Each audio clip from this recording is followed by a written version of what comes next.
Hi, ladies and gentlemen. My name is Cleve Folger. I'm a member of the Cary Club, and I've been a Rotarian for about 20 years or so, and I'm a member of the Paul Harris Society and also a bequest member as well.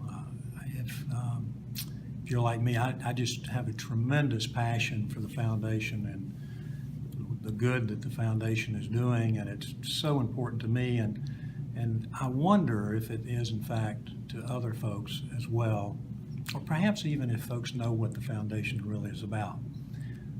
3 months ago, I was sitting at a Rotary meeting, and two Rotarians were sitting beside me, and one was about a 7-year member of Rotary, the other relatively new within the last year. I asked both of them, what is it that the foundation does? And both looked at me with a big blank stare like, I don't really know. So I started thinking about that, and I'm wondering if in fact the way that the foundation is presented to folks might not be perhaps tuned a little bit and changed in a way that perhaps might resonate more so with folks. So I've put together this little slide presentation. I'd like for you to bear with me here for a few minutes, just watch through it and just maybe take a look at perhaps a different way that we might start the whole conversation about the foundation. Bear with me here for a few. Thanks. So, what is the way that we grow the foundation, and how do we communicate it such that people understand that? Well, the secret sauce, or the recipe for growth, is what we're going to talk about in this presentation. And what I'd like to do first is ask you to take a look at this next slide. This is all about Harley-Davidson. Just watch it for a minute and we'll come back.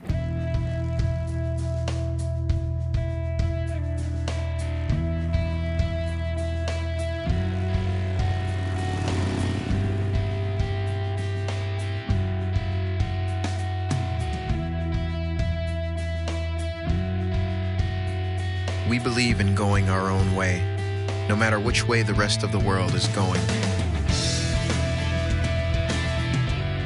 We believe in bucking the system that's built to smash individuals like bugs on a windshield. Some of us believe in the man upstairs. All of us believe in sticking it to the man down here. We believe in the sky, and we don't believe in the sunroof. We believe in freedom. We believe in dust, tumbleweeds, buffalo, mountain ranges, and riding off into the sunset. We believe in saddlebags, and we believe that cowboys had it right. We believe in refusing to knuckle under to anyone. We believe in wearing black because it doesn't show any dirt or weakness. We believe the world is going soft, then we're not going along with it. We believe in motorcycle rallies that last a week. We believe in roadside attractions, gas station hot dogs, and finding out what's over the next hill. We believe in rumbling engines, pistons the size of garbage cans, fuel tanks designed in 1936, freight train-sized headlights, chrome and custom paint.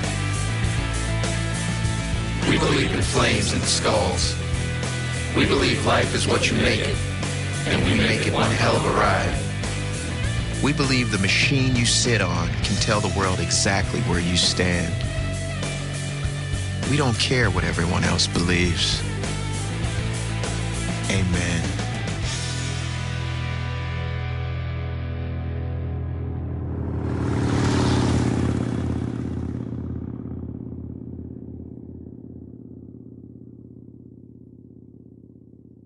Now, how do you get someone to tattoo their head or their body for you? You see, this whole thing of Harley-Davidson, you'll notice they didn't talk at all about the way they make motorcycles, the specifications, and regardless of what you think or believe about Harley-Davidson, they have rabid fans. But what they did in this video, which is so outstanding, is that they talked about what they believe. They believe the things that they believe, and if you believe them, if you're part of that tribe, then you're also believing about buying a Harley. So you're going to buy a Harley and not a Honda. If somebody comes and asks you to buy a Honda and you're a Harley guy, I got a feeling that you're not going to make that transition. So how does that happen? Well, if we look next, I'm going to show you a video, or excuse me, a slide here about the human brain. And just very simply, the brain is divided into two parts. The neocortex, as you see on the top, is where all rational and analytical thought comes from. It's where all facts and figures reside. It's where language comes from. That's where information is stored. But interestingly, there are no decisions made there. All decisions are made from the limbic part of the brain. That's where feelings come from. That's like loyalty and trust and decision making. All decisions are made in the limbic side of the brain. So if I want to get someone to do something, I've got to attach to that part of the brain. And the way we do that is not through facts and figures. It's through something completely different. Let me ask you to look here at this slide. This is a website of the Hispanic Chamber of Commerce, and it's like any other typical slide or typical business. They talk about who they are, what they do, we're more than a chamber, etc. After working with these folks, when they started looking at a way perhaps to communicate differently with their potential audience, and they came up with a new website. And you'll notice over on the right-hand side, it says, "We believe your success is our success." Their tagline is "Join, Connect, and Thrive." It has a whole different feel. It attaches to a different part of the brain. And so consequently, the success of this website has been astronomical, working with the folks that are now members of that chamber. About 7 or 8 years ago, there was a guy by the name of Simon Sinek, and he did a TED Talk, and he kind of changed a whole dynamic about things. He talked about the golden circle.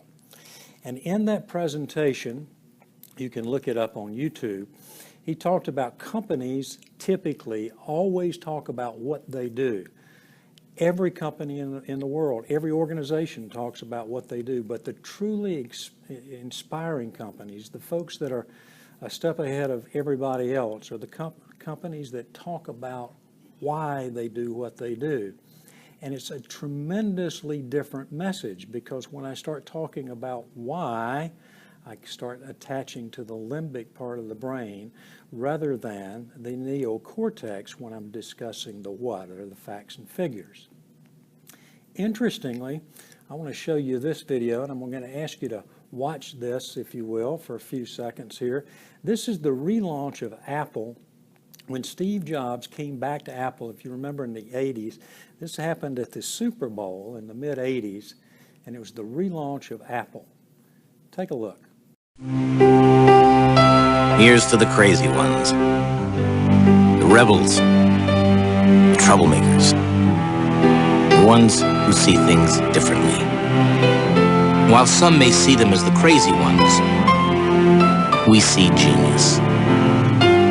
Because the people who are crazy enough to think they can change the world are the ones who do.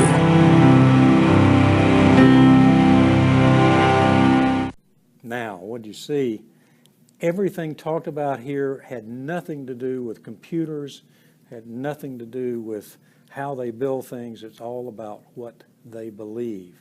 This is the illustration, if you will, of a visionary's why.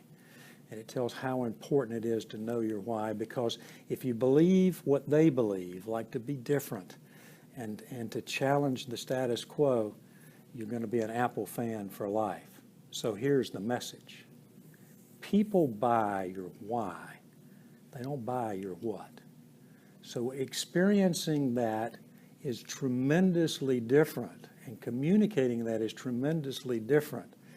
If in fact we can start to address this whole issue of the foundation from a why perspective and not from a what perspective. And I'm going to talk a little bit more about that as we go along, because you see, the goal is not to do business with those people that need what you have. The goal is to do business with people that believe what you believe. If I take a look at this golden circle, if you will, we're going to try to put that back into the foundation's point of view. So what's the why of the Rotary Foundation? What is it that we believe? Well, what we know is that there are 9 whys. They are throughout the universe, and they're 9 universally accepted Number one there you see on the screen is to contribute to a greater cause, make a difference, add value, or have an impact. And that, ladies and gentlemen, is the why of the Rotary Foundation. So if we can communicate this in a way that it attracts and attaches to other people, and they believe the same thing, the chances of us increasing the foundation contributions and the value of the foundation to those individuals is tremendously different than it is when we talk about what we specifically do or what this project is, etc. So how does this look? Well, your why is why you do what you do. It brings clarity to the situation. How is how you go about doing what you do, and what is what you do. The how is what makes you different. So here's the point. There are 9 universal whys. Why is it that we got 9 billion people in the world and there are only 9? Well, there are only 9, but what makes everybody unique and different is how they go about doing things. So if the Rotary why is to contribute, how we go about it is all about the foundation. And you'll see this in the next slide, because the why, what we do, is to contribute. Rotary Foundation is all about adding value and making a difference in the world. The how we do it is through the annual endowment funds and all those vehicles that we have in order to get money into the foundation and back out so that it can do good to the universe. And the what are those various projects that we do, the individual projects like polio and like education and health and poverty and all of those wonderful things that are there. But the what message is important, but the why is much more important, and it sets in a different part of the brain so that people can understand that and attach to that. The foundation of this whole process begins with this issue of working with the why. The why message of the organization is the critical point, and when it is in alignment with how we go about doing things, then we have passion. And to create this passion, you see, that's what gives the energy to pursue our dreams. And when we have the why and the how and the what all in alignment so that everybody understands that, then it can be a tremendous fuel that can create a whole different attitude as it relates to the foundation. And it goes back to that first question that I said when I introduced this, when I asked those folks about the foundation. So, you see, the secret sauce for the foundation is effective messaging. And it's effective messaging about how, it's why, and it's what. So the way we start this is we start with this thing called why. And why is all about what we believe. So what is it that we as a foundation believe? Because the examples are all over the place. You see, we believe, for example, that every human being should have clean drinking water. We believe it's possible to eradicate polio. We believe that children have the right to be educated. And ladies and gentlemen, I'm telling you that when we start there, things can get so different. So, what do you think? You know, the whole idea of messaging is so critically important. And I think if we, in each one of our clubs, would talk to folks about why the foundation exists so that we can connect with this whole belief system of contributing to a better world, I think we'd have leaps and bounds in terms of where we go. We have to continue that message throughout. We do that also by telling stories of successes that Rotary has had, not only on a local basis, but on a national basis as well. So I hope that you will take this information, really think through it, and start talking about those things that we as the Rotary Foundation believe that we can do. Because when we start talking about beliefs and we start matching that up with the beliefs of other folks, successes can be tremendously large. So what I'd like to do is just ask you to think about that. We're going to have a series of other videos here to talk about the how we go about doing things to ultimately what. And I hope this all makes sense to you.